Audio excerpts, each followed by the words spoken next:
न मिटी थी न मिटी है न मिटेगी उर्दू, चाहने वालों के होठों पे रहेगी उर्दू।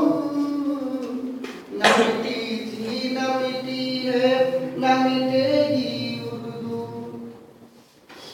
ये ज़ुबान वो है जो महलों में रही आन के साथ, और मजदूर के घर में भी रही शान के साथ। इश्क की राह को इसने कई राही भी दिए, सरहदों के लिए जाबाज सिपाही भी दिए, सरहदों के लिए जाबाज सिपाही भी दिए।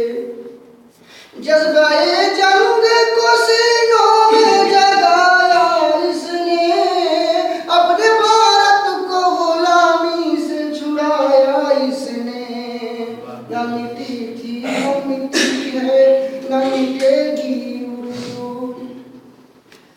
ये जुबान जैसे उसूलों की जुबान लगती है, इतनी दिलकश है कि फूलों की जुबान लगती है। इसके नजदीक हिंदू ना मुसलमान कोई, जिसने अपनाया इसे प्यार से उसकी ये हुई। ये तासुब के अंधेरों को मिटा देती है, आंधियों में भी चराग अपना जला देती है, आंधियों में भी चराग अपना जला देती है। न मिटी थी न मिटी है न मिटेगी उर्दू। पहुंचे शेख के दहलीज की कफे पा बन जाए, पहुंचे मंदिर में तो मीरा का भजन बन जाए। ये तो है प्यार की पूजा की इबादत की ज़बान, ये तो है रूह की धड़कन की मुहब्बत की ज़ुबान। इस ज़ुबान के लिए सीनों में अदावत ना भरो, ये ज़ुबान प्यार सिखाती है इसे प्यार करो, ये ज़ुबान प्यार सिखाती है इसे प्यार करो। ये दो बंद आप खिदमत में करो। इसमें हिंदी के भी अल्फाज हैं ईरानी भी, इसमें गीता के भी अल्फाज हैं कुरानी भी। कौन कहता है अरब से ये जुबान आई है, अपने इस मुल्क में गैरों की जुबान छाई है। यही जन्मी यही इसने जवानी पाई, गंगा और जमुना की लहरों से रवानी पाई। न मिटी थी न मिटी है न मिटेगी उर्दू।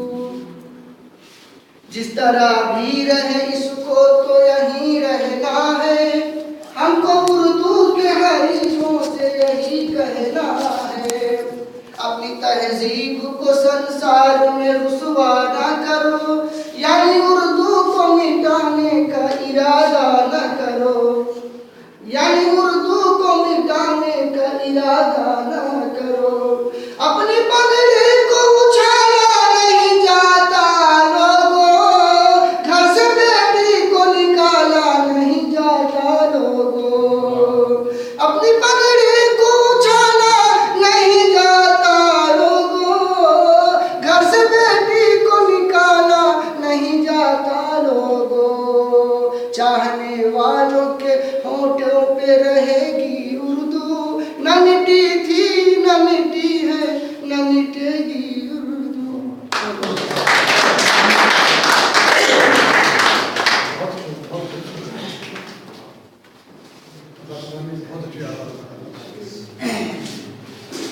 बहुत खूब।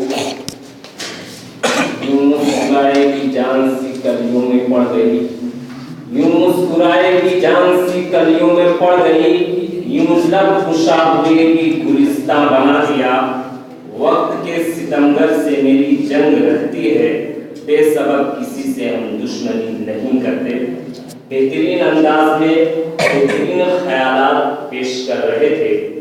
जब भी रहबर साहब मिलते हैं या हम इनकी शायरी सुनते हैं, मिलते हैं तो शायरी जरूर सुनते हैं, अगर इनका इरादा नहीं भी होता है तो कोई ना कोई ऐसी बात, कोई ना कोई ऐसी चीज छेड़ देते हैं जिससे ये शेर कहने पर मजबूर हो जाते हैं। मैंने इनकी शायरी में फिक्र की गहराई भी पाई और इस्लाह का जज्बा भी पाया। तो इनकी शायरी में दर्स भी है, सबक भी है, रहनुमाई भी है और आवाज तो आप लोगों ने सुना ही। अब इस बज़्म की अगली कड़ी को मैं पेश करने की सादत हासिल करूं, जिनसे मेरी मुराद रईस फातिमा से है कि वो आए और अपनी बेहतरीन गजल से सामईन को मशहूर करें।